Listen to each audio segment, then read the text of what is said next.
नमस्ते। कभी ऐसा महसूस हुआ है कि हमारे अंदर ही दो आवाजें हैं। एक वो जो कहती है ये सही है, और दूसरी जो हमें किसी और ही रास्ते पर खींचती है। ये जो अंदर की खींचतान है ना, ये जो कश्मकश है, आज हम इसी अंदरूनी जंग को समझने की कोशिश करेंगे, एक बहुत ही पुराने लेकिन आज भी उतने ही रेलेवेंट गाइड के साथ। तो सोचिए जरा, क्या हो अगर हमारी जिंदगी की सबसे बड़ी जंग, सबसे बड़ी लड़ाई किसी और से नहीं, बाहर की दुनिया में नहीं, बल्कि हमारे अपने ही अंदर चल रही हो। आज की हमारी पूरी बातचीत इसी एक सवाल के इर्द गिर्द घूमेगी। और इस सवाल का जवाब ढूंढने के लिए हम चलेंगे भगवत गीता के 16वें अध्याय की तरफ। देखिए, इसे सिर्फ एक धार्मिक किताब की तरह मत देखिए। ये एक, कह सकते हैं, एक आध्यात्मिक आईने की तरह है। एक ऐसा आईना जो हमें हमारे अंदर की उन दो बुनियादी ताकतों को दिखाता है जो असल में हमारी पूरी जिंदगी को चलाती हैं। तो चलिए अब थोड़ा और गहराई में उतरते हैं। शुरुआत करते हैं हमारे पहले हिस्से से, जिसका नाम है अंदर का युद्ध क्षेत्र। यहाँ हम समझेंगे कि ये दो ताकतें आखिर हैं क्या। तो गीता में इन्हें दो नाम दिए गए हैं। एक है दैवी संपद, यानी वो गुण जो दिव्य हैं, जो हमें ऊपर उठाते हैं, और दूसरा है आसुरी संपद, यानी वो गुण जो हमें नीचे गिराते हैं। बहुत सीधा सा हिसाब है। दैवी गुण हमें सुकून और आज़ादी की तरफ ले जाते हैं, वहीं आसुरी गुण हमें दुख और दुनिया के जंजाल में और फंसा देते हैं। और हाँ, ये कोई देवी देवताओं और राक्षसों की कहानी नहीं है। ये हमारे ही अंदर मौजूद दो तरह की सोच, दो तरह की प्रवृत्तियों का विश्लेषण है। तो ठीक है, ये तो समझ आ गया, पर सवाल ये है कि ये दैवीय गुण हैं क्या, कैसे पहचाने इन्हें, कैसे अपनी जिंदगी में उतारें। तो बस हमारा अगला सेक्शन इसी के बारे में है, दैवीय रूपरेखा, मतलब एक खुशहाल और संतुष्ट जिंदगी जीने का ब्लूप्रिंट। लिस्ट में सबसे पहला और सबसे जरूरी गुण है अभयम। अभयम यानी डर से आजादी, निर्भयता। और ये सिर्फ किसी चीज से न डरना नहीं है, इसका असली मतलब है वो हिम्मत, वो नैतिक साहस कि चाहे कितना भी सोशल प्रेशर क्यों ना हो, हम सच के साथ खड़े रहें। ये है असली निर्भयता। इसके बाद आता है सत्व संशुद्धि ही। सुनने में थोड़ा भारी शब्द है, पर मतलब बहुत सीधा है। दिल की सफाई, मन की पवित्रता।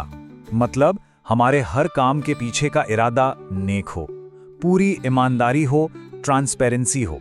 यही तो एक ऑथेंटिक लाइफ की फाउंडेशन है ना। अगला गुण है दमहा, यानी सेल्फ कंट्रोल। और आज के जमाने में तो इसकी अहमियत कितनी ज्यादा है ये हम सब जानते हैं। चारों तरफ डिस्ट्रैक्शंस हैं, फोन, सोशल मीडिया, सब कुछ।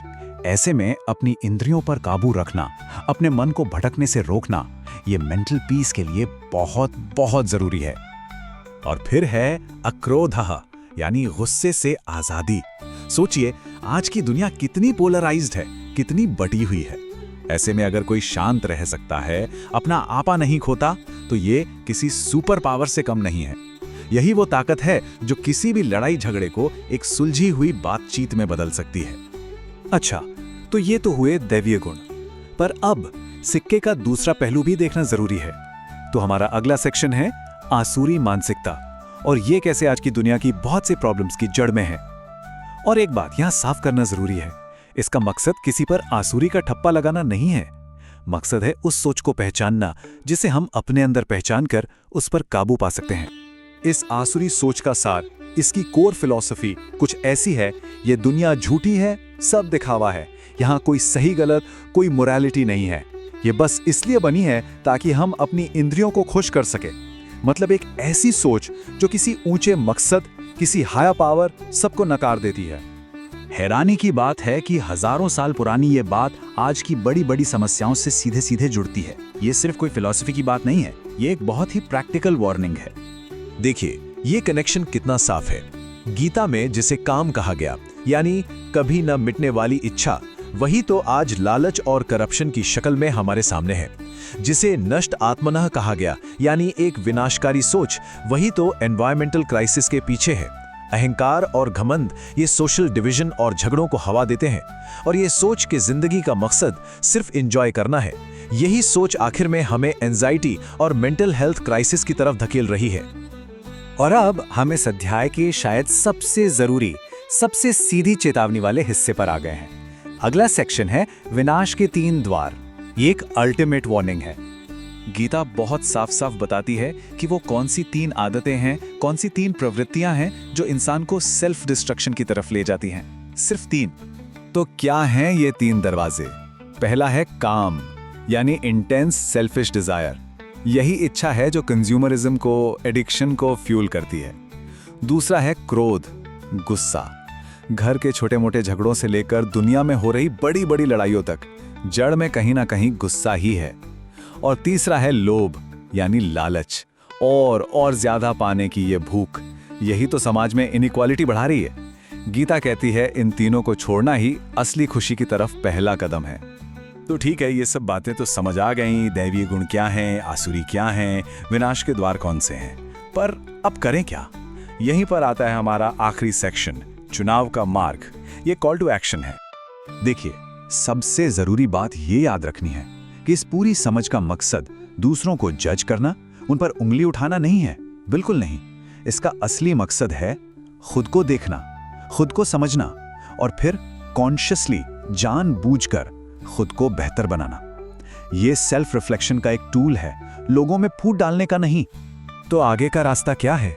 सच तो ये है कि हम सब के अंदर दैवीय और आसुरी दोनों ही तरह के गुण होते हैं।